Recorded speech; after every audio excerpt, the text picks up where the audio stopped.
Buenos días. Buen día, profe. Vamos a arrancar. Hola, profe, buen día. Espero que estén todos bien. Bueno, hoy abordamos el primer tema de magnetismo, que es el tema 7, que se llama campo magnético y fuerza magnética. Vamos a establecer fundamentalmente la fuerza magnética que experimenta una carga en movimiento en un campo magnético, y también la fuerza que experimenta un conductor, un cable con corriente, también en un campo magnético.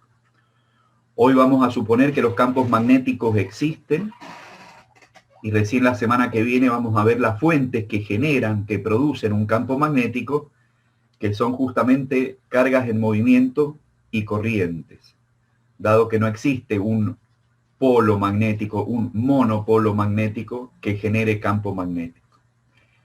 Sí vamos a ver el caso en que existen imanes, que son cuerpos formados por minerales de hierro, que son imanes naturales, porque así se presentan en la naturaleza, si bien también se pueden fabricar a partir de elementos férricos, imanes artificiales, ¿no? A través del paso de una corriente. Entonces hoy vamos a hablar de la existencia del campo magnético, de los polos magnéticos norte y sur, que siempre están juntos, por eso se hablan de dipolos magnéticos, nunca se pueden separar. Vamos a hablar de las líneas de flujo de ese vector campo magnético. Luego, como les decía, vamos a presentar la fuerza magnética que experimenta una carga Q que se mueve con velocidad v en un campo magnético.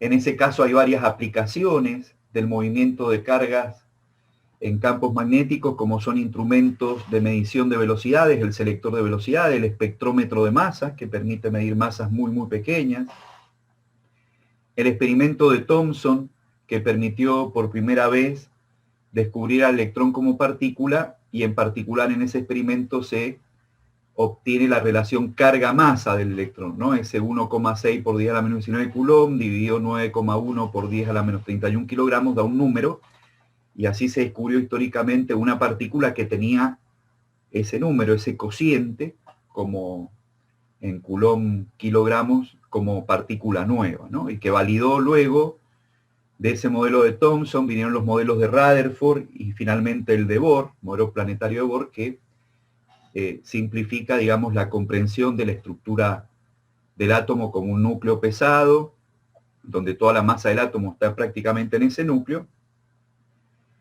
con nucleones o habitantes del núcleo que son protones y neutrones, y luego en la periferia esa nube electrónica. Luego de ver las aplicaciones del movimiento de carga en campo magnético, vamos a ver la fuerza magnética que experimenta un conductor con corriente en un campo magnético, y finalmente el principio de funcionamiento de lo que es un motor de corriente continua, que es cuando tenemos una espira, es decir, un lazo cerrado, rectangular, circular, que está ubicado en un campo magnético. Esa espira tiene un momento dipolar magnético que es el producto de la corriente que circula por el área de la espira, justamente es un vector perpendicular al área, y ese momento dipolar magnético va a interaccionar con el campo magnético a través de un momento de torsión tau, es decir, de un par recuperador. La ecuación que vamos a obtener vale tanto para una espira como también para un conjunto de n vueltas, es decir, para una bobina de n espiras. Bien, ya desde la antigüedad se sabe que había ciertos materiales que se comportaban como imanes naturales, como les decía, al tener la propiedad de atraer pequeños trozos de metal.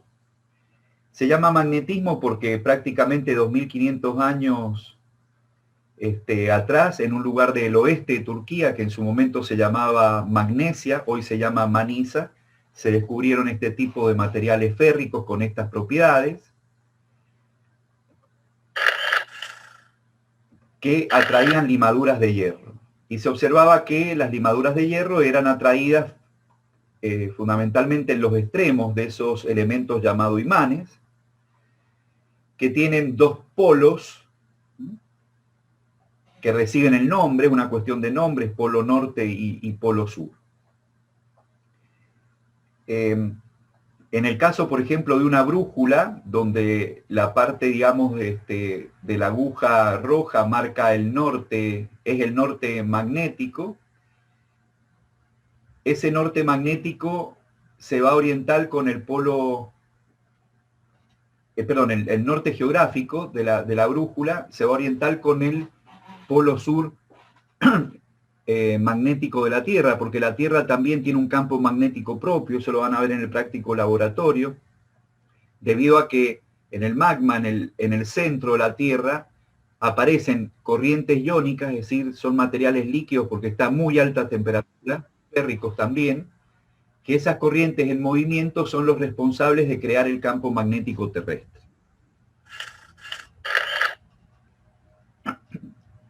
Las propiedades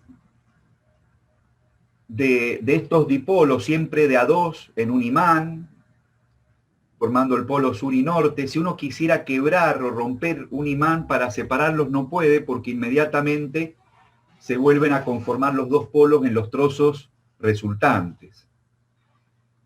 Y las propiedades es que si uno acerca el extremo del polo norte de un imán hacia otro, se van a repeler, es decir, este imán que pende va a girar en el sentido antihorario.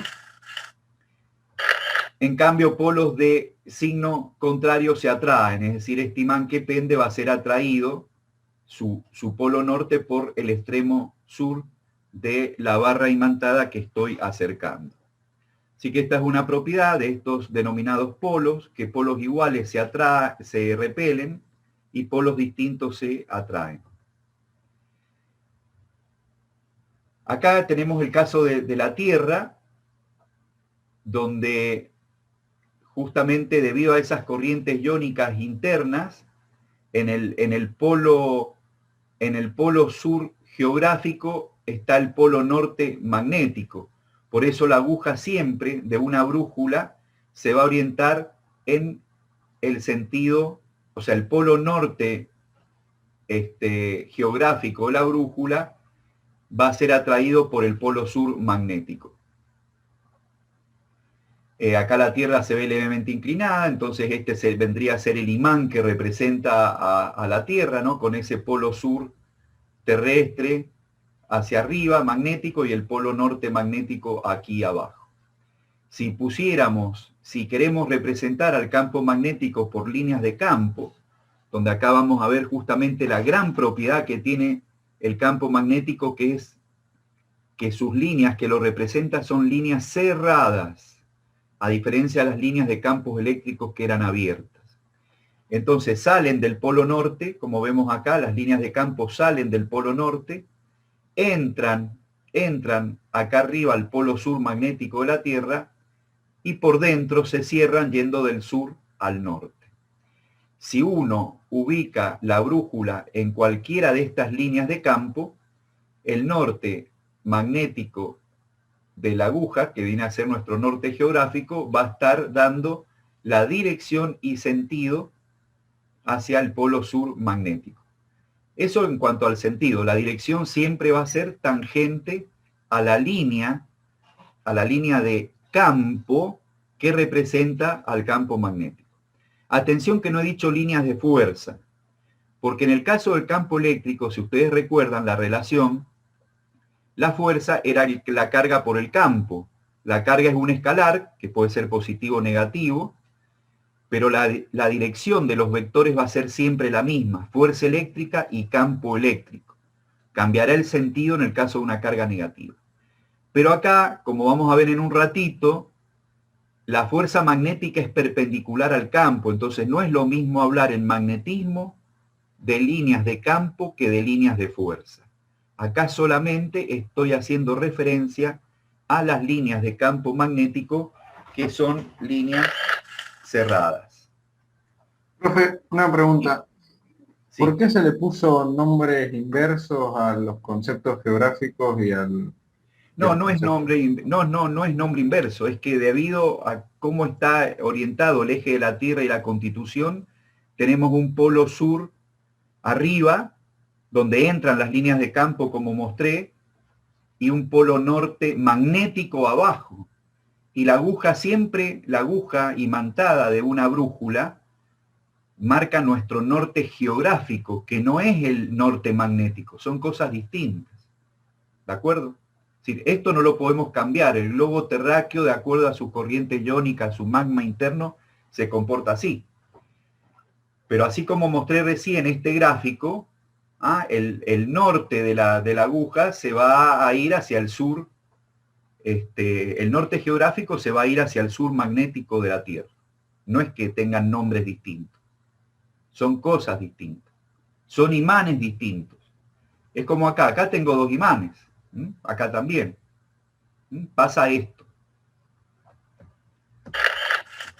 Bien, entonces como les decía, al representar las líneas de campo magnético salientes del polo norte y entrantes al polo sur, y que se cierran esas líneas por el interior del imán yendo de sur a norte, podemos decir que la intensidad del campo magnético, como toda distribución de líneas de campo, es proporcional a la densidad de líneas, es decir, al número de líneas por unidad de área. ¿Qué quiere decir? Si acá pongo un anillo de medio centímetro, puede ser atravesado por 4 líneas. Si ese mismo anillo de medio centímetro lo pongo acá, va a ser atravesado por menos líneas. Entonces, la densidad de líneas tiene que ver con la intensidad del campo magnético, donde no olvidemos que el tema de la representación gráfica del campo es a través de líneas, pero que en cada punto de esas líneas aparece el vector campo magnético con una dirección que es tangente a la línea y un sentido que va de norte a sur. Entonces los imanes siempre tenemos polos distintos. En el caso en que aquí las líneas de campo salientes de un polo norte que antes tendían a cerrarse sobre el mismo imán, al acercar un segundo imán con el polo opuesto, con el polo sur, esas líneas que antes se abrían se van a cerrar sobre el segundo imán y se va a producir el proceso de atracción.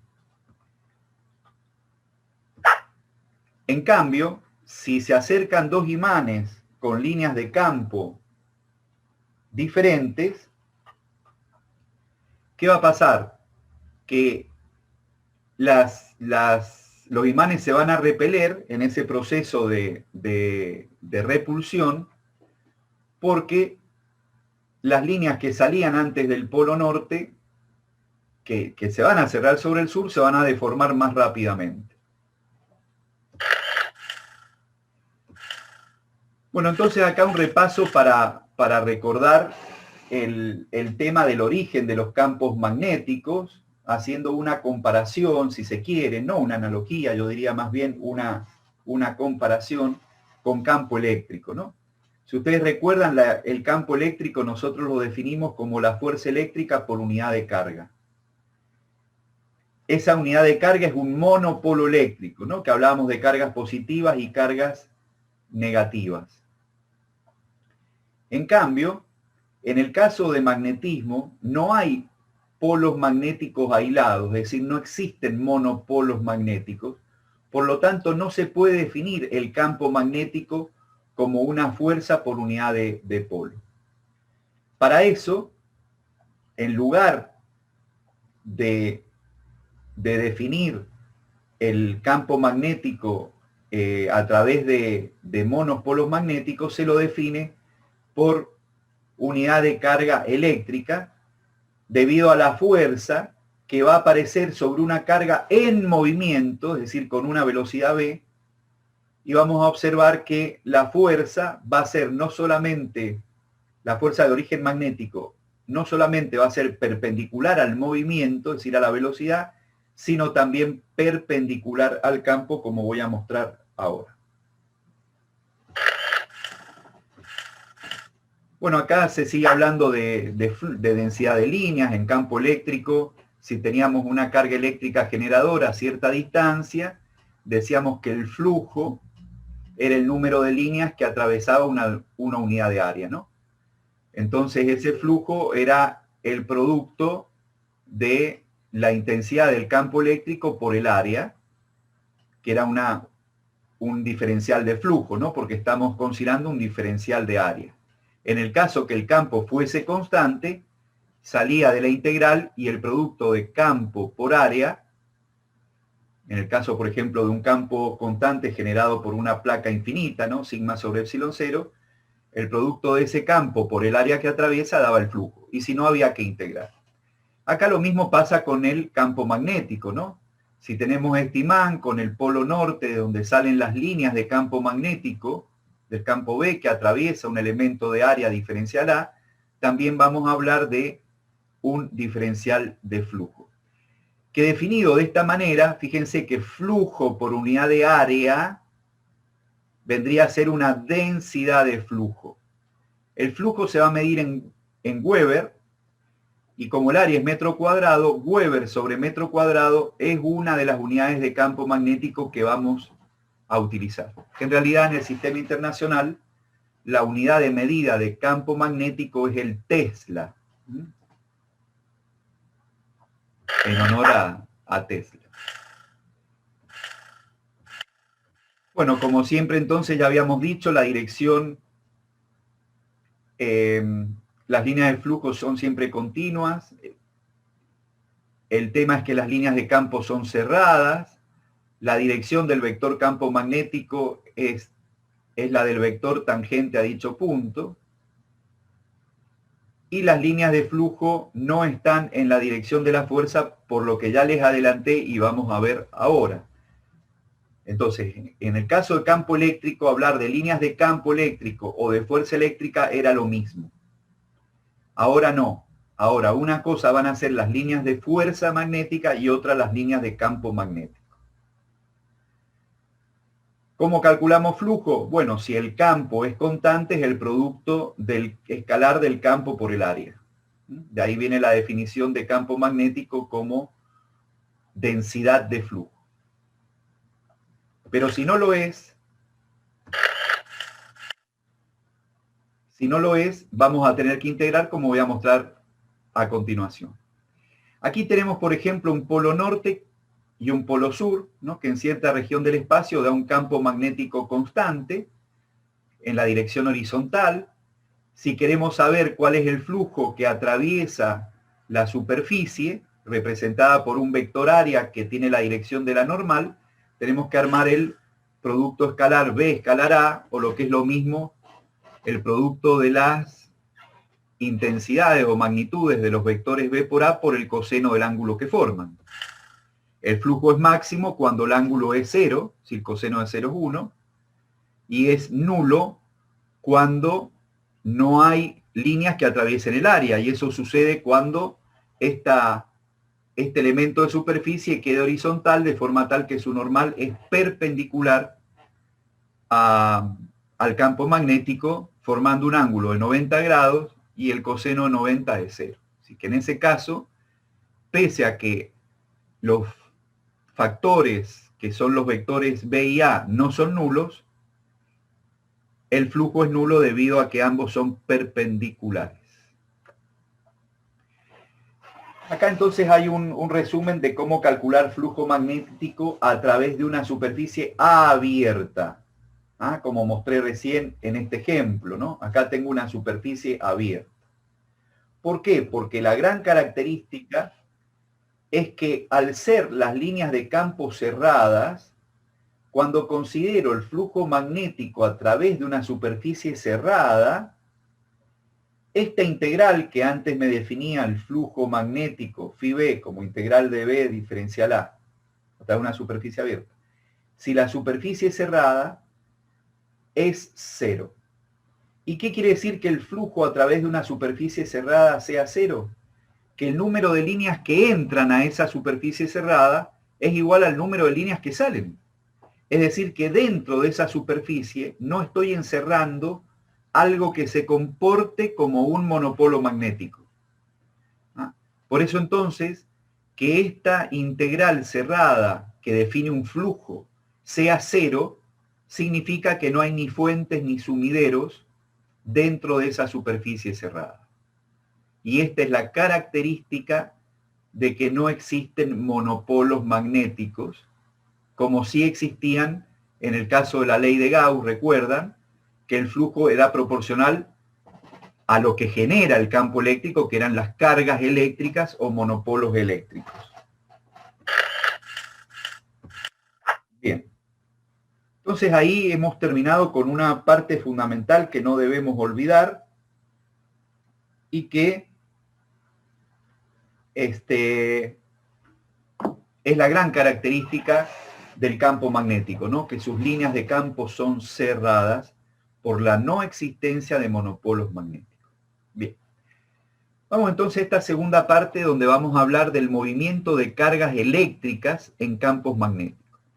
Fíjense que, como dije al principio, acá estamos suponiendo que el campo magnético está generado, en estos casos por imanes, ¿no? Acá tengo un polo norte de un imán, obviamente el sur debe estar por acá, no lo puedo aislar, lo aclaro, pues no lo puse, podría haber puesto el sur acá, ¿no? Y acá otro imán, donde a la izquierda de este imán tengo el polo sur, indudablemente el norte debe estar por acá. Entonces acá tengo líneas de campo saliente del norte y entrantes al sur, con un campo magnético horizontal, digamos en el eje Y, si lo quiero ver así, en un plano horizontal, y en el eje X, que conforme ese plano junto al eje Y, entra al campo magnético con una velocidad v, una partícula, una carga. ¿Qué se observa? Que esa carga se desplaza hacia arriba, en el eje Z.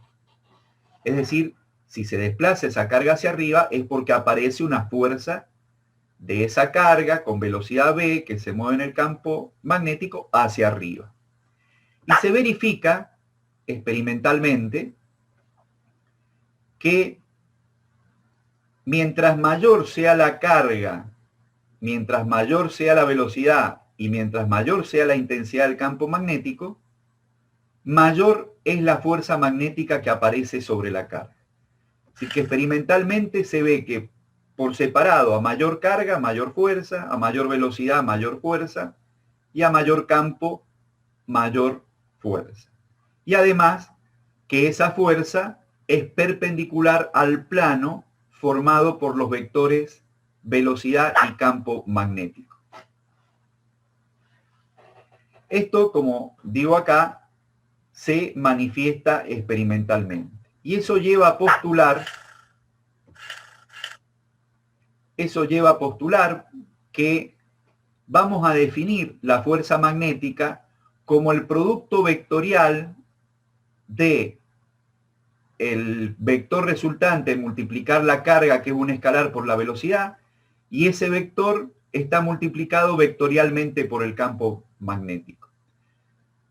Sabemos que un producto vectorial no es conmutativo, es decir, que tengo que respetar el orden de que primero está el vector Q, carga, velocidad, y eso multiplicado, rebatido por la dirección, o sea, por el campo magnético, que es otro vector, y ahí puedo usar la regla de la mano derecha o la regla del tirabuzón llevando la velocidad al campo, y ya sabemos que el resultado del producto vectorial es un vector perpendicular a ambos, y el sentido lo da la regla de la mano derecha, poniendo el índice en la dirección del vector velocidad, perdón, el pulgar, el índice en el del campo magnético y el medio hacia arriba, que acá no está, en la dirección de la fuerza.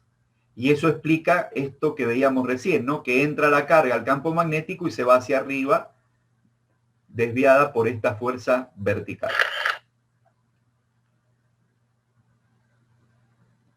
¿Qué sucede si acá se ve que la fuerza es máxima cuando la velocidad es perpendicular al vector campo magnético y que va disminuyendo a medida que el ángulo entre ambos disminuye y que incluso la fuerza magnética se anula cuando los vectores velocidad y campo son paralelos? Experimentalmente se observa que se anula porque sigue la línea recta del eje X sin desviarse, como digo acá. Bueno, entonces ahí tenemos distintos movimientos que que mientras es perpendicular mayor es la fuerza y cuando se mueve paralelo al campo magnético la fuerza es nula. Entonces, eso nos lleva a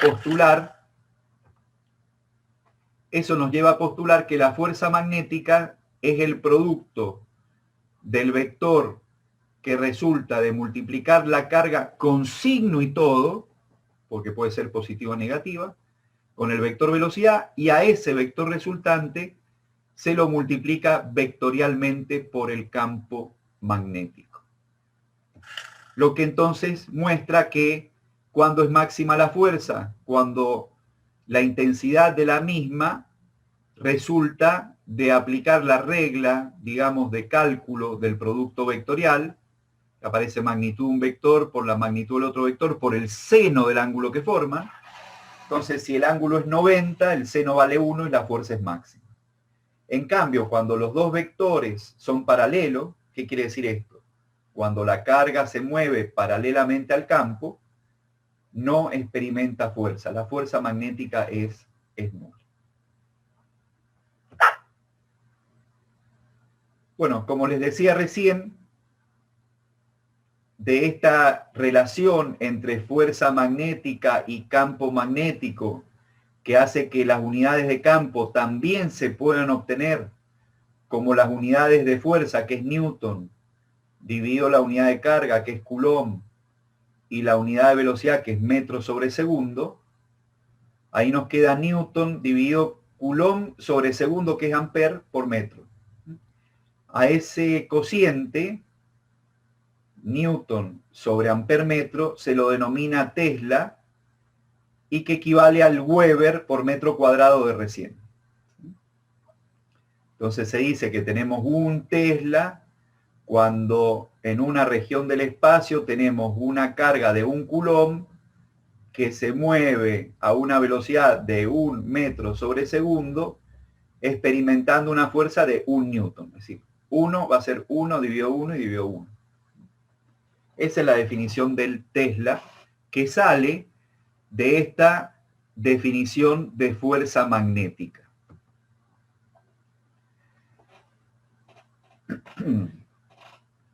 Bien, acá en estas gráficas está lo mismo que vimos recién, ¿no? Que la fuerza magnética es nula cuando la carga se mueve paralela al campo y que no experimenta desvío. Que a medida que tenemos un ángulo distinto de 90, es proporcional al seno del ángulo, pero cuando el ángulo es 90, la fuerza es máxima. Lo que hay que tener cuidado acá es que sucede cuando tengo una carga negativa, ¿no? Cuando tengo una carga positiva, vemos acá que el producto B por B me da una fuerza para arriba, ¿no? Pero ¿qué pasa si tengo una carga negativa? Si la velocidad es para acá, al multiplicarla por la carga negativa, obtengo un vector opuesto. Entonces, ese vector opuesto, hacia atrás, cuando lo rebato sobre el campo magnético, ya sea con la regla de la mano derecha o con la regla del tirabuzón, la fuerza magnética va para abajo. Así que hay que tener cuidado en considerar el signo de la carga eléctrica. ¿Por qué? Porque cambia el sentido del vector resultante de multiplicar esa carga por la velocidad. Bueno, acá tengo un ejemplo que lo pueden practicar luego ustedes. Tenemos una carga de 2 nanocoulomb, 2 por 10 a la menos 9, que se mueve con una velocidad de 5 por 10 a la 4 metros por segundo, formando un ángulo de 30 grados con un campo magnético de 3 militeslas. Bueno, ¿cuáles son la magnitud y dirección de la fuerza resultante? La dirección es hacia arriba y la magnitud es aplicar el producto QB/BC, ¿no? Y dan, respondiendo a la consigna, no solamente la magnitud en newton de la fuerza, sino también la dirección y sentido. Teniendo en cuenta que si la carga es negativa, cambia todo como les decía, ¿no? Si es una carga positiva, ya veíamos que se movía hacia arriba cuando el campo va de izquierda a derecha, de norte a sur. Pero si es una carga negativa, es como si tuviera la velocidad hacia atrás O si no, uso la regla de la mano izquierda en este caso, ¿no? Pero para mí siempre es más práctico usar la del destornillador o tirabuzón, ¿no? Que siempre llevar en el orden del producto vectorial el vector velocidad hacia el vector, apoyo acá el destornillador y giro en sentido, en este caso, mirando al plano en sentido antihorario, va para arriba. ¿Ah? Acá, si es la carga negativa, tengo que cambiar el vector velocidad, lo pongo para atrás y llevo el vector velocidad hacia el campo magnético con el menor ángulo y el destornillador o el tirabuzón se va para abajo. Bueno, las formas de representar el campo en las aplicaciones que vamos a ver ahora como tercer punto, aplicaciones del movimiento de cargas en campos magnéticos o aplicaciones de fuerza magnética, es que vamos a representar el campo vectorial perpendicular al plano, con una crucecita si el vector campo magnético se mete hacia adentro del plano, o con una línea de puntos si el vector campo magnético sale del plano, es decir, viene hacia nosotros. Es como si lo estuviéramos viendo de acá. En cambio, en este caso estamos viendo de atrás, ¿no?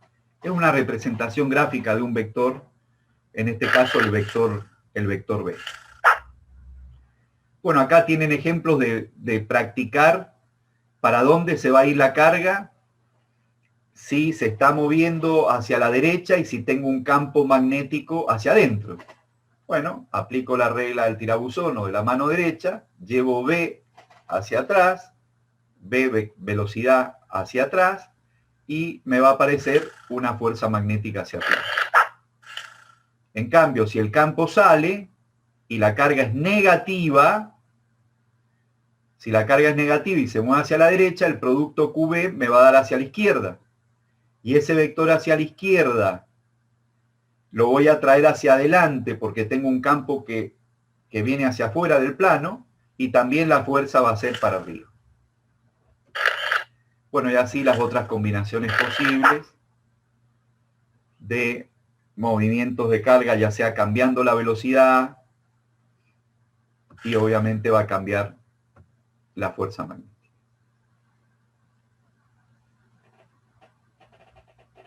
Entonces, como acabamos de ver, la unidad de campo magnético le hemos definido en función, el Tesla lo hemos definido en función de las unidades de fuerza de Newton, de carga y de velocidad.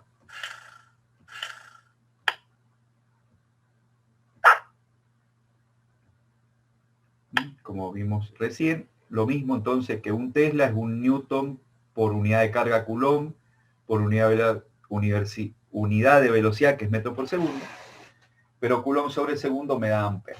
Entonces, esta es la más conocida, Newton por ampere metro. O Newton, ampere a la menos 1, metro a la menos 1. Esa es la unidad de Tesla, unidad de campo magnético. Bien. Aparecen tres aplicaciones de movimientos de partículas cargadas, es decir, movimiento de cargas en campos magnéticos. Una es el selector de velocidades, que lo vamos a ver. Otra es el espectrómetro de masa, también lo voy a citar, y ustedes van a ver, aparte, la tercera aplicación, que es el experimento de Thomson, que permite obtener la relación carga-masa, es decir, la carga eléctrica del electrón E sobre la masa.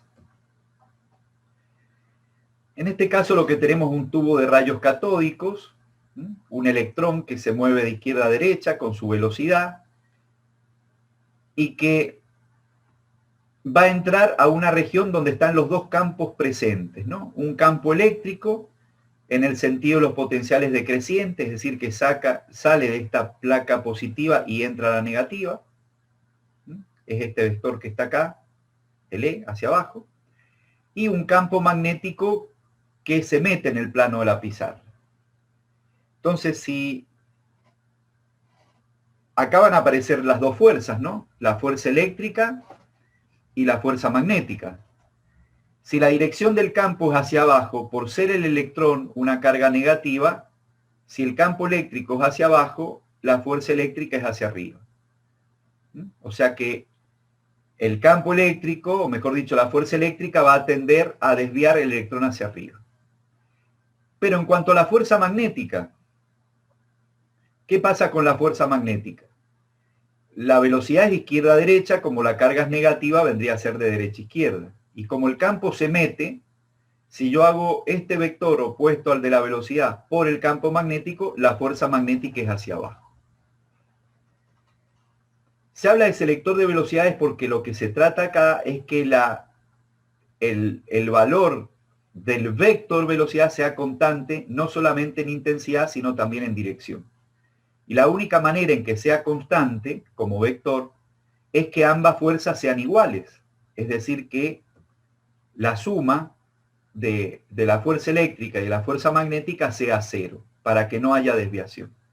Entonces, introduciendo el valor de la fuerza eléctrica como Q por E y de la fuerza magnética como QBB, en este caso por el seno 90, se anulan las cargas.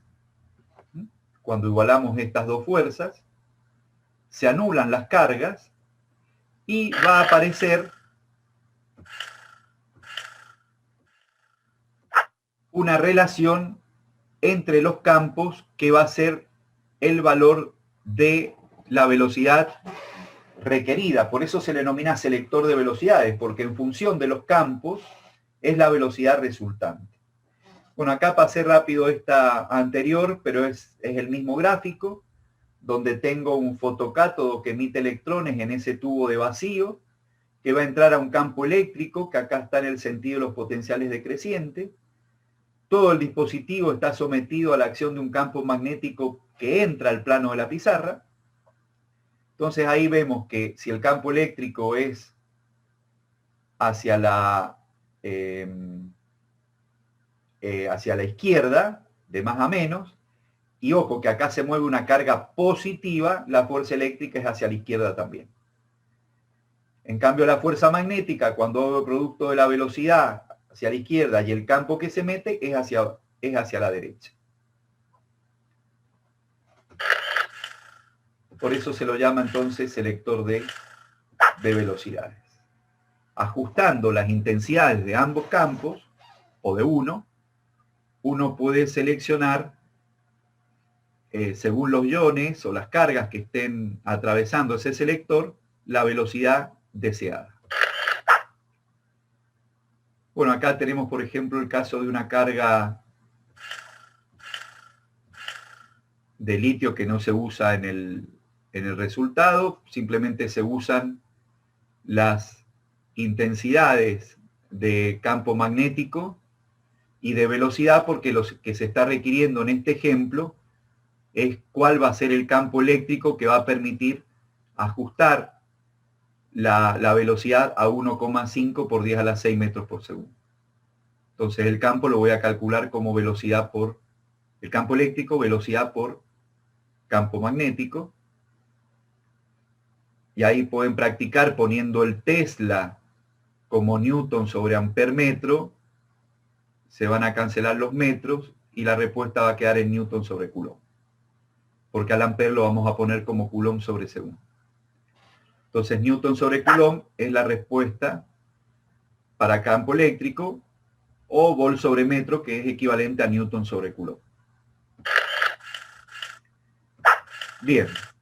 Ahora, hay otra aplicación que es el espectrómetro de masa, y eso se debe a una particularidad que tiene la fuerza magnética dada por esta expresión, según vimos, y que esta expresión nos dice que la fuerza magnética no solamente es proporcional al campo magnético, sino también perpendicular al campo magnético como vector, sino también que esa fuerza es perpendicular a la velocidad.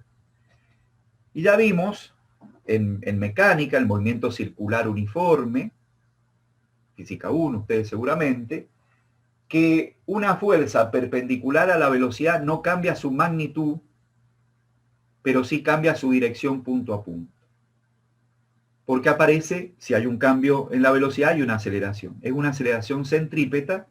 Si ustedes recuerdan, esa aceleración centrípeta que cambia punto a punto la dirección del vector velocidad porque es perpendicular, hace que aparezca una fuerza centrípeta que es la masa por la aceleración centrípeta.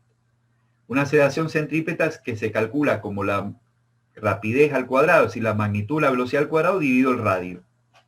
En este caso, en el caso que hacemos girar una piedra, una tuerca sometida a la acción de un hilo, que no se corta obviamente, ¿quién suministra la fuerza centrípeta necesaria para que ese cuerpo realice una trayectoria circular?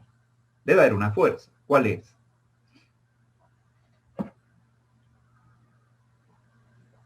¿Están despiertos? Tengo un hilo, una soga y hago girar un cuerpo. Atención. ¿Por qué ese cuerpo describe una trayectoria circular de radio R?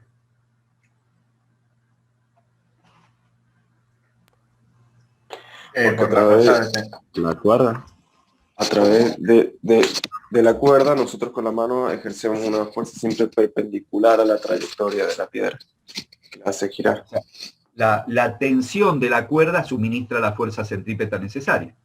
O en el caso del movimiento, por ejemplo, los planetas alrededor del Sol o de un satélite alrededor de la Tierra, la fuerza centrípeta la da la atracción gravitacional. Bueno, en este caso la fuerza centrípeta en el movimiento de cargas en un campo magnético la suministra la fuerza magnética. Entonces, vamos a decir que esa fuerza magnética que es carga, velocidad, campo, cuando son perpendiculares, como en este caso, va a ser igual a la masa por la aceleración centrípeta, que es v cuadrado sobre r.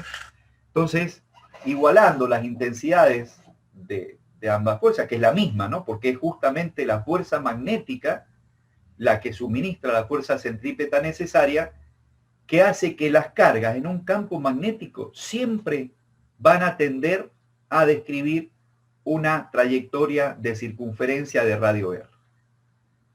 En este caso,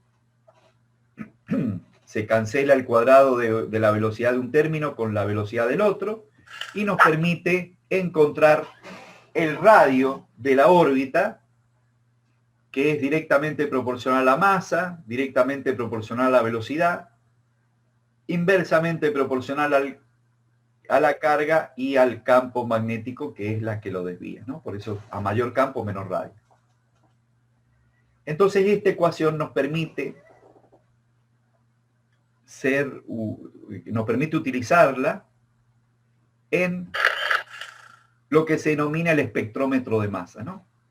Un espectrómetro de masa, se acelera una carga, se selecciona su velocidad de entrada a este dispositivo. Ya sabemos que el selector de velocidades me permite calcular esa velocidad como la relación de del campo eléctrico dividido el campo magnético.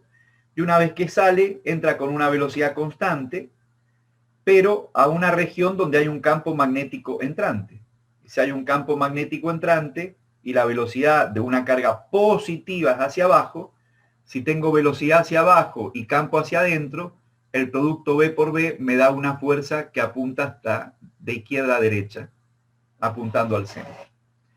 ¿Qué sucede si tengo las mismas cargas, el mismo campo magnético, pero solo cambia las masas de esas partículas? Y lo que ya vimos, que a mayor masa, mayor radio.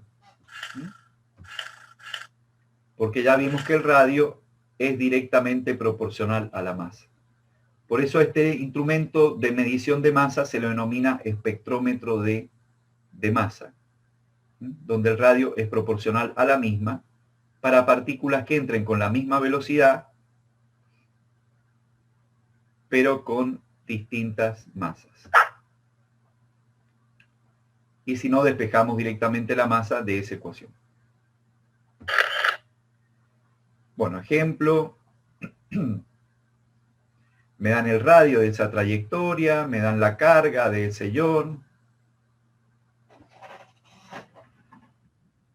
Me dicen que tengo un campo magnético de 0,5 Tesla, tanto arriba como abajo, y que tengo un campo eléctrico de 1000 Newton Coulomb o 1000 voltmetros, que es lo mismo.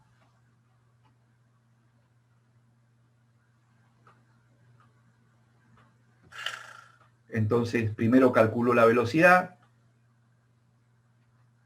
y luego, una vez obtenida la velocidad, calculo el radio.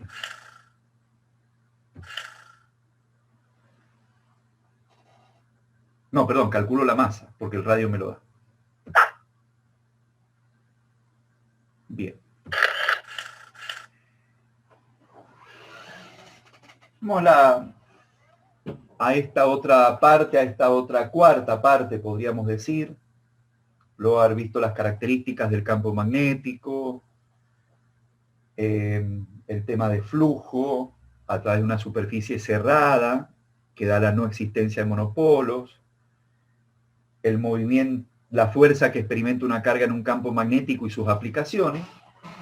Ahora vamos a ver la expresión que nos permite determinar la fuerza magnética sobre un conductor, sobre un cable que lleva corriente. Y la expresión a la que se llega, partiendo de que no tengo una carga en un conductor, sino varias que se mueven, ¿no?, constituyendo una corriente que es carga sobre tiempo, si uno reemplaza la velocidad como la longitud del conductor, la velocidad de la carga, ¿no?, como la longitud que recorre en un tiempo dado, bueno, nos va a quedar carga sobre tiempo que va a ser corriente, y que a la larga me va a llevar a una expresión de este tipo donde la fuerza que va a tener n portadores de carga, ¿se acuerdan? El n minúscula, ¿no? La densidad de portadores de carga por la velocidad de cada uno, velocidad de deriva, bueno, va a constituir una corriente I, y donde el carácter vectorial no lo da la corriente, sino la longitud del conductor, en este caso rectilíneo. Y el producto vectorial de L vector B me hace que, si yo suelto este conductor rectilíneo, se va a desplazar hacia arriba, ¿no? Es decir, si no hay corriente y no hay campo magnético, va a estar quieto.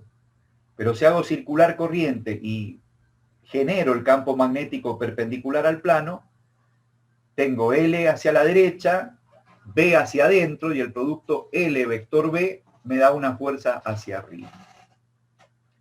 Esta es la definición que permite calcular la fuerza magnética sobre un conductor rectilíneo de longitud L. Bueno, acá tengo los distintos casos. ¿Qué pasa cuando el ángulo no es 90? Cuando es menor que 90 o mayor que 90. ¿O qué pasa cuando cambia el sentido de los campos o el sentido de la corriente, ¿no? Entonces está la regla siempre en la mano derecha o del tirabuzón para poder determinar la dirección de esa fuerza magnética,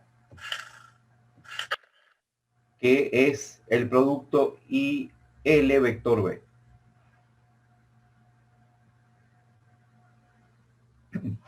Vean en el libro guía el análisis que se hace para la obtención de esta ecuación a partir de el número de portadores de carga, de la longitud del conductor. ¿Y qué pasa si no tengo un conductor rectilíneo? Tengo un elemento de corriente diferencial L.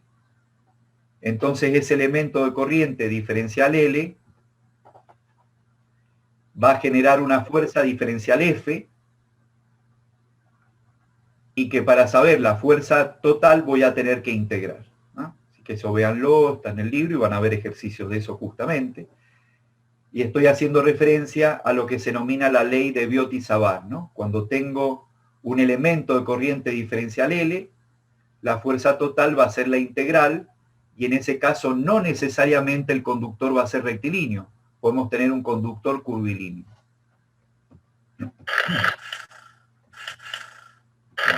Acá tengo un ejemplo, el ejemplo 4, donde tengo un alambre, un conductor que tiene 6 centímetros de largo, que forma un ángulo de 20 grados, con un campo magnético de 3 militesla, y lo que me pide acá es,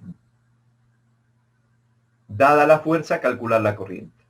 Entonces me dice, para tener una fuerza hacia arriba de 1,5 por 10 a la 4. Si tengo este caso acá, y lo que hago es despejar corriente, con las unidades, con los submúltiplos que haga falta, con los 6 centímetros puestos como 6 por 10 a la menos 2 metros, 0,06 metros, etc.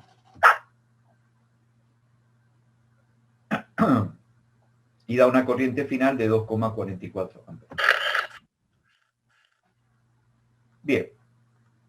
Un penúltimo punto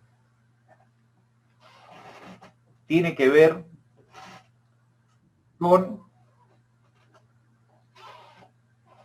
lo que sucede cuando yo suelto en un campo magnético, que en este caso el campo magnético sale del polo norte de este imán de la izquierda y entra al polo sur de este imán de la derecha. Aclaro, acá también está el polo norte junto con el sur y acá el polo sur junto con el norte, no es que lo he separado. Esto es una forma gráfica simplemente. Que permite obtener un campo magnético de izquierda a derecha. ¿Qué sucede cuando yo pongo lo que se denomina una espira con corriente? Una espira es un lazo cerrado, en este caso tengo una espira rectangular, que va a estar caracterizada, esa espira, por un vector mu que se denomina momento dipolar magnético. Ese vector mu, que es el momento dipolar magnético, es el producto de la corriente por el área. El producto de la corriente por el área, que en este caso si tengo lados A y B, el área es A por B, el vector mu es I por A. Quiere decir que la dirección y sentido del vector mu es la dirección perpendicular al área, lo da la normal, y el sentido lo da la de la circulación de la corriente. Es decir, que en este caso, si la corriente circula en sentido antihorario, muevo el tirabuzón en sentido antihorario, la normal y el vector mu son salientes. Entonces, ¿qué pasa? Que esa espira con corriente, caracterizada por un momento dipolar magnético mu, ese momento mu, ese vector, va a interactuar con el campo magnético. Y va a aparecer lo que se denomina una torca o un momento de torsión restitutivo. Es decir, que si yo suelto la espira que está en estos momentos, esa espira está en estos momentos, en esta posición donde la normal y el vector mu tienen esta dirección y sentido, si yo lo suelto, el vector mu va a tender a alinearse al campo magnético, es decir, la espira va a rotar, la espira con corriente va a rotar alrededor de un eje que coincide con la normal y se va a poner con el vector normal paralelo al campo magnético. Si dicho de otra manera, la espira se va a poner perpendicular al campo, va a rotar. Ese momento de torsión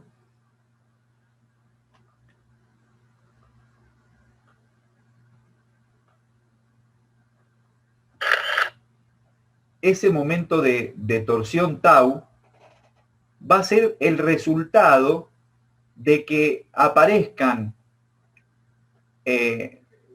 varias fuerzas, que cada una de las fuerzas, si vuelvo a la anterior, podemos hablar de F1, que ya acabamos de ver que la fuerza magnética es la corriente que viene por acá, por este largo, por el campo magnético. Y acá F2 va a ser igual a F1, pero va a cambiar el sentido. ¿Por qué? Porque si bien campo magnético no cambia, el recorrido de la corriente sí cambia, ¿no? Pese a que la longitud es la misma. Es decir, que entre F1 y F2 se va a constituir lo que se denomina una cupla. Y ambas fuerzas por separado van a realizar un momento de torsión que va a ser el valor de esa fuerza por el brazo de momento, que es la distancia que hay del lado de la espira al centro de giro. Es decir, que voy a hacer F1 por A sobre 2 más F2 por A sobre 2 por el seno del ángulo que sea.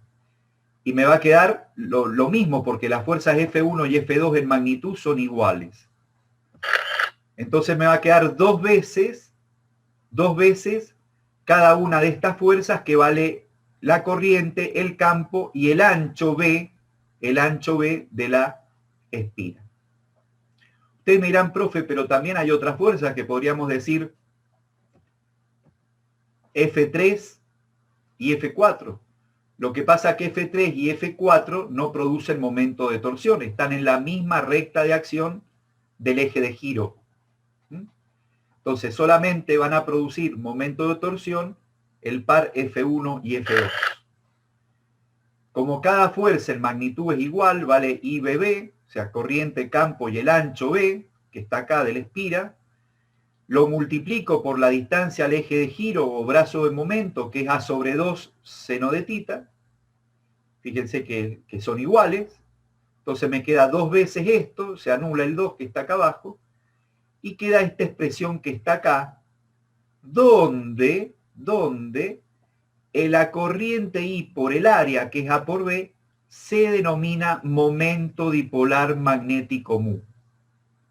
El momento dipolar magnético mu es I por A. No lo puse acá, discúlpenme. Pero si leo esta expresión, donde la intensidad de la torca queda mu, que es I por A, mu B seno, quiere decir que entre los vectores mu y campo magnético B aparece un producto vectorial. Ese producto vectorial es el que hace rotar a la espira poniéndola perpendicular al campo, o lo que es lo mismo que su normal esté totalmente alineado, paralelo con el vector campo magnético. De la misma manera, a ver si recuerdan ustedes la analogía de esto con el momento dipolar eléctrico, el vector P. ¿Se acuerdan el vector P? El vector P era la carga por el brazo del dipolo eléctrico, ¿no? Q por D. ¿Qué pasaba cuando ese vector P, momento dipolar eléctrico, lo poníamos en un campo eléctrico? ¿Qué hacía el dipolo? Se alineaba. ¿Por qué se alineaba? Porque aparecía una torca que era P vector E. Bueno, acá en el caso del momento dipolar magnético, que es corriente por área, en lugar de carga por distancia es corriente por área, ese momento dipolar magnético por el campo va a dar una torca que lo va a alinear con el campo. Y lo mismo pasa cuando calculo trabajo en un movimiento de rotación o energía potencial, donde la energía potencial, si ustedes recuerdan, de un dipolo eléctrico en un campo eléctrico era menos P escalar E, o menos P coseno del ángulo. ¿Qué quiere decir? Que la mínima energía la va a obtener el dipolo cuando esté alineado con el campo, es decir, cuando el ángulo sea 0. Coseno de 0 es 1 y el valor mínimo es menos mu B. El valor máximo es más mu escalar B, más mu por B, que es cuando son antiparalelos, cuando forman un ángulo de 180 grados, y cuando está perpendicular, la energía es nula. Sí, cuando el vector momento dipolar, si esta espira estuviese totalmente horizontal, de forma tal que la normal es perpendicular al campo, el mu es perpendicular al campo, en ese caso está con mínima energía, no se va a mover. También la torca va a ser máxima, ¿no? Cuando el ángulo es 90. Bueno, acá está el mismo gráfico donde separa bien y habla de los dos pares F y menos F que producen la rotación alrededor de este eje, donde los F' no producen torca, pero que se podrían calcular, ¿no? Como I por este largo, por el campo.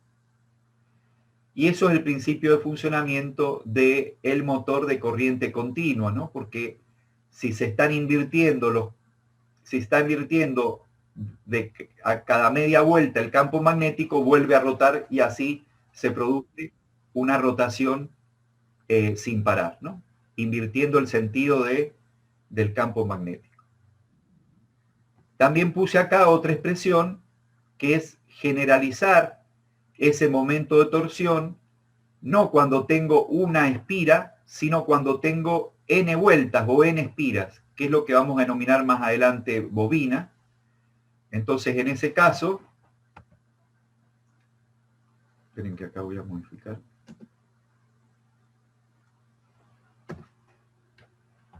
En ese caso, voy a tener varios tau paralelos, entonces el tau resultante va a ser n veces el que tenía con una sola. Es decir, para n vueltas voy a tener n por mu por a por el seno del ángulo.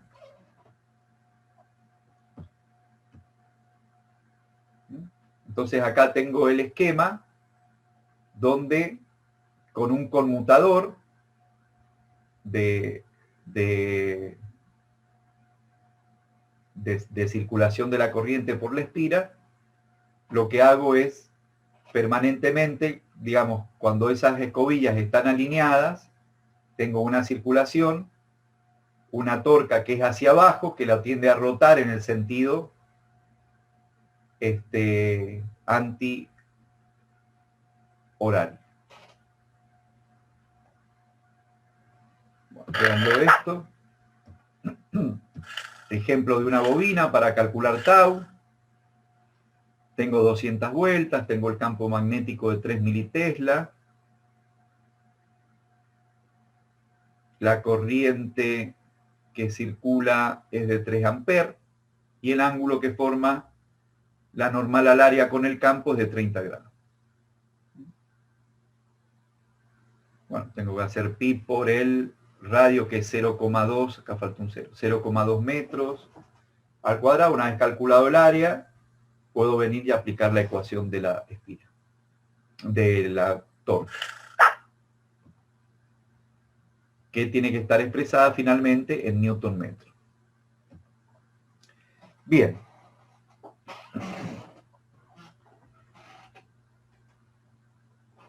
El efecto Hall es el último punto. El efecto Hall, que lleva el nombre de quien lo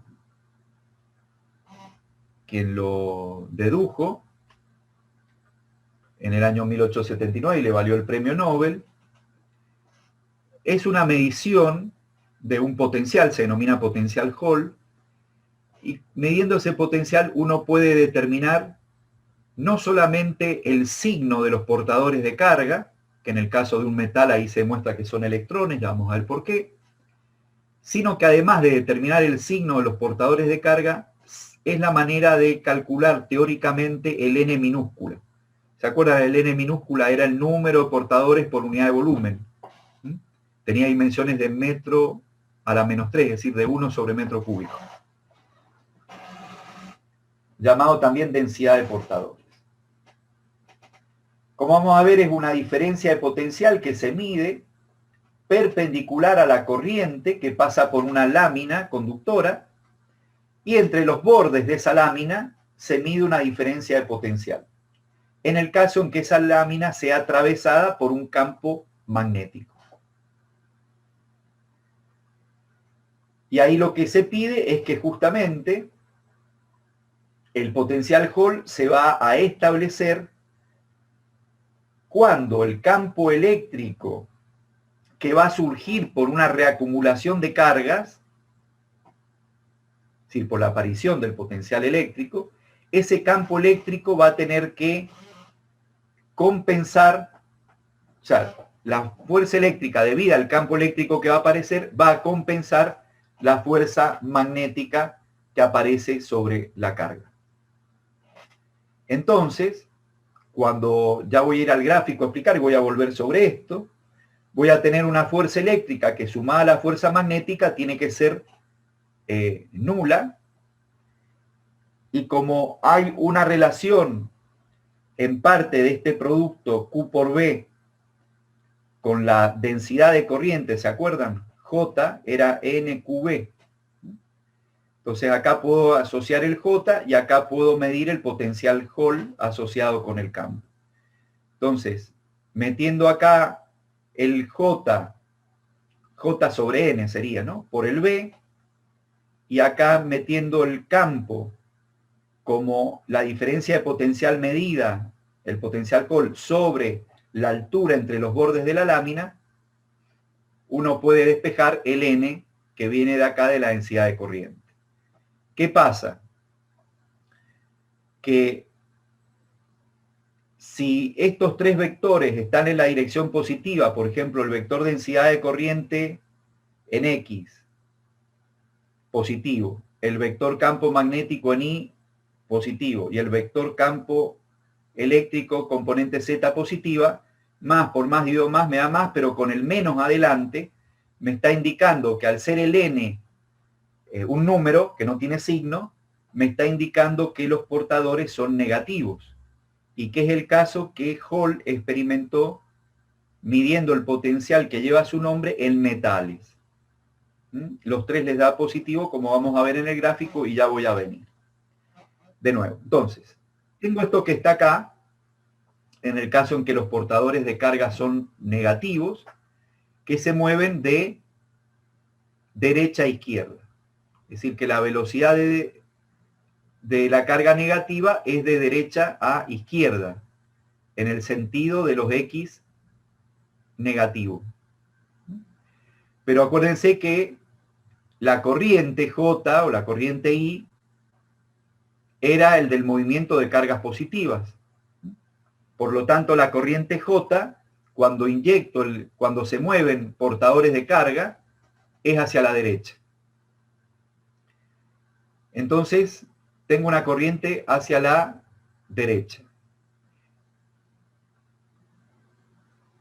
¿Qué pasa si realmente son cargas negativas? Si son cargas negativas, como tengo un campo magnético en la dirección de I positivo, el producto QBB da una fuerza magnética hacia arriba. Es decir, tengo la velocidad de deriva hacia la izquierda, el campo que se mete, pero si la carga negativa se mueve hacia la izquierda, el producto carga-velocidad hacia la derecha. Carga-velocidad hacia la derecha, producto vectorial campo magnético que se mete, me da una fuerza magnética en el sentido de Z positiva. ¿Y qué quiere decir que aparezca una fuerza magnética hacia arriba? Que en el borde superior de esta lámina delgada se van a acumular cargas negativas y que entonces va a aparecer una diferencia de potencial Hall justamente que voy a medir debido a la aparición de un campo eléctrico que va a ir en el sentido de los potenciales decrecientes, es decir, de más a menos. Entonces, el campo eléctrico va a ser hacia arriba. Pero si el campo eléctrico es hacia arriba y la carga es negativa, va a aparecer una fuerza eléctrica ¿hacia dónde? Hacia abajo. ¿Cuándo se va a establecer el potencial Hall definitivo? O dicho de otra manera, ¿cuándo se van a dejar de acumular cargas negativas en el borde inferior? Y eso va a suceder cuando la fuerza magnética es siempre la misma, es constante, ¿no? Es carga, velocidad, campo. Pero la fuerza eléctrica va a ir creciendo a medida que esta redistribución de cargas, o mejor dicho, acumulación de cargas negativas en el borde superior, va a ir creciendo. Entonces va aumentando el campo, y si va aumentando el campo, va aumentando la fuerza. Hasta que esa fuerza eléctrica que va aumentando va a equilibrar, porque es hacia abajo, la fuerza magnética. Entonces, a partir de ahí, vamos a establecer esta condición que nos va a permitir conocer el número de portadores de carga, pero también el signo de la carga. ¿Por qué? Porque fíjense que en este ejemplo, el J es positivo, en la dirección de X positiva, el campo magnético es positivo en la dirección del triedro, ¿no? X y Z, positivo, y el Z, que es la dirección del campo eléctrico, es positivo. Entonces, si ambos son positivos, con el signo menos adelante, me está diciendo que para ese caso en metales, los portadores de carga tienen signo negativo. Ahora, tenemos otros elementos en donde, en este caso, Las cargas que se mueven son positivas, tienen la dirección de la corriente también de izquierda a derecha, eso no cambia. Lo que sí va a cambiar es la fuerza magnética.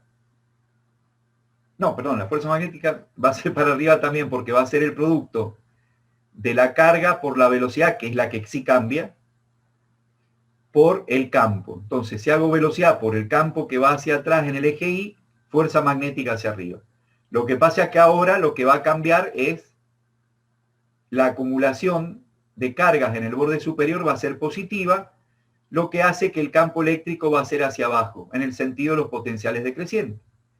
Pero si el campo eléctrico es hacia abajo, la fuerza eléctrica va a tener la misma dirección por ser la carga positiva, es decir, hacia abajo. Y nuevamente, la suma de las fuerzas tiene que ser cero, vectorialmente. ¿Qué sucede acá?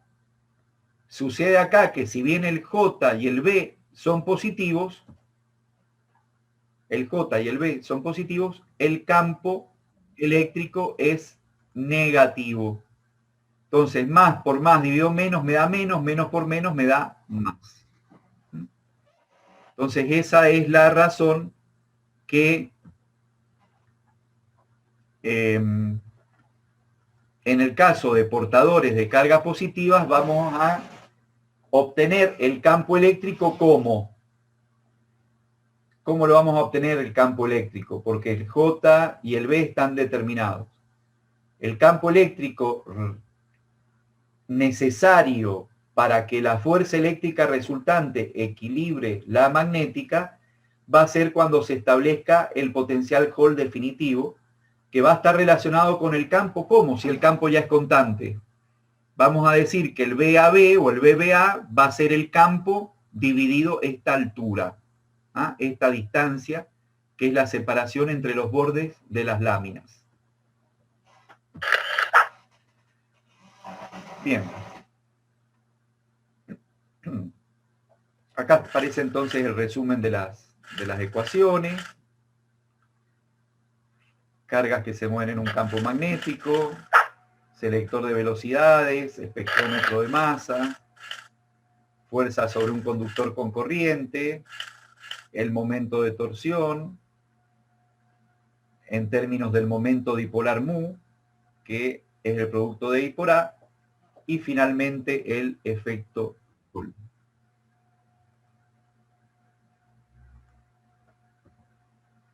Bueno, como siempre,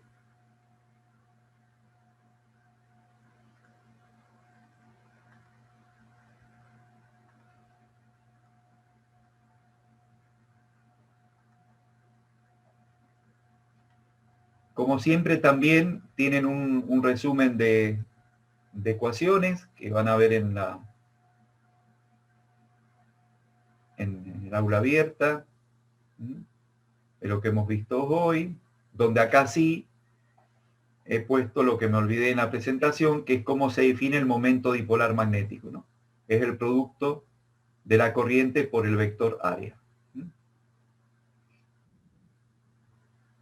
La torca restitutiva, la energía potencial de ese vector dipolo magnético en un campo magnético y el efecto Hall. Y también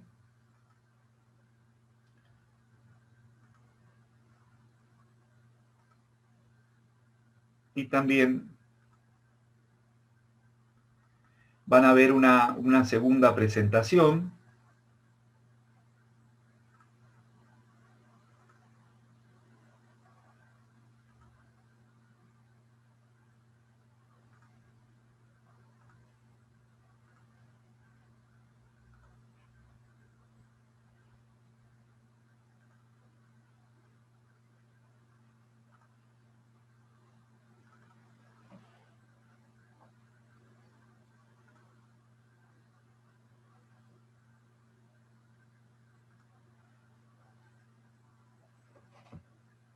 donde hay un repaso de los conceptos fundamentales, pero fundamentalmente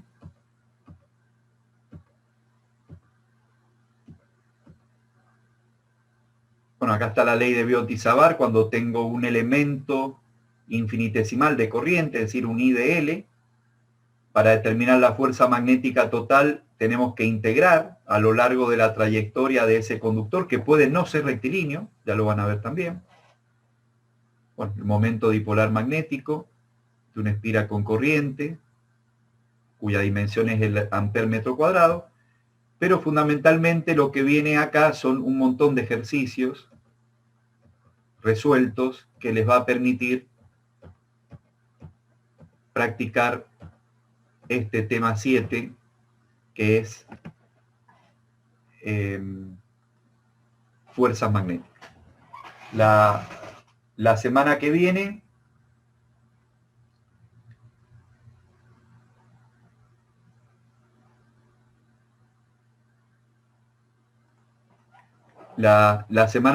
vamos a abordar el tema 8, donde ahí sí vamos a hablar de las fuentes generadoras de campo magnético. Es decir, no solo ya por un imán, vamos a ver que cargas en movimiento y corrientes son las fuentes generadoras de campo magnético. Es decir, una carga que se mueve, una corriente, producen campo magnético.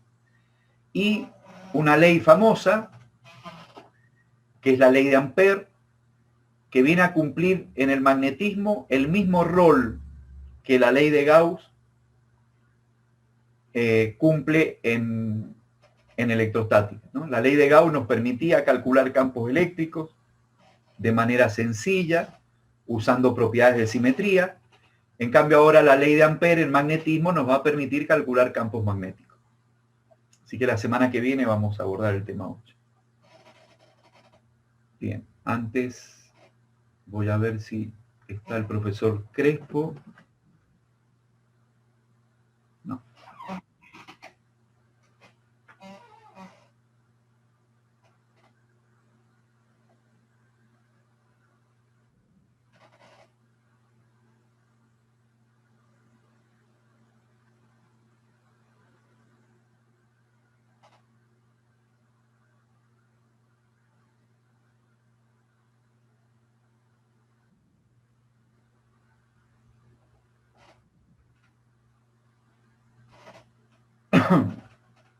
¿Alguna duda mientras viene el profesor Crespo?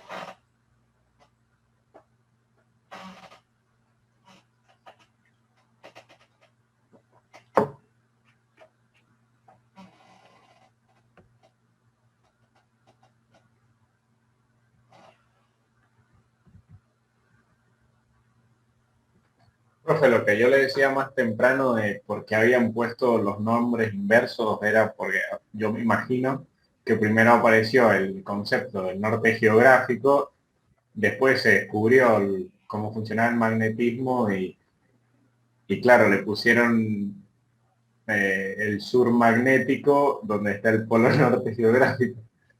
Sí, a ver, en realidad hoy están los gravímetros, por ejemplo, que permiten medir gravedad terrestre. Sabemos que la Tierra es un geoide, no es una esfera perfecta, ¿no? El famoso ensanchamiento en la parte media, en el ecuador, y achatamiento en los polos. Pero independiente de eso, bueno, se miden las deformaciones del campo terrestre gracias a los gravímetros y se sabe cuál es la dirección. Incluso en la práctica de laboratorio correspondiente van a medir el VH, H de G de tierra, y ahí va bien las direcciones, ¿no? Entonces sí, si tomamos como convención que le llamamos polo norte a aquel polo donde salen líneas de campo, bueno, en ese caso es el sur geográfico. El polo norte de la Tierra es el sur geográfico.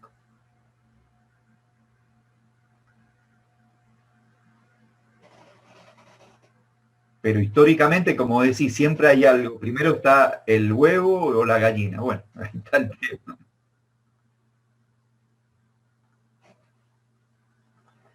Ok, gracias Tomás, nos vemos. Ahí lo dejo al profesor Crespo. Buen día, Hugo, ¿qué tal? ¿Qué tal, Juan? Voy a otra reunión del ministerio. Sí. Bueno, Gracias. a la 45 arrancamos, chicos. Damos un break de 15 minutos. 9:45 arrancamos. Gracias, profe.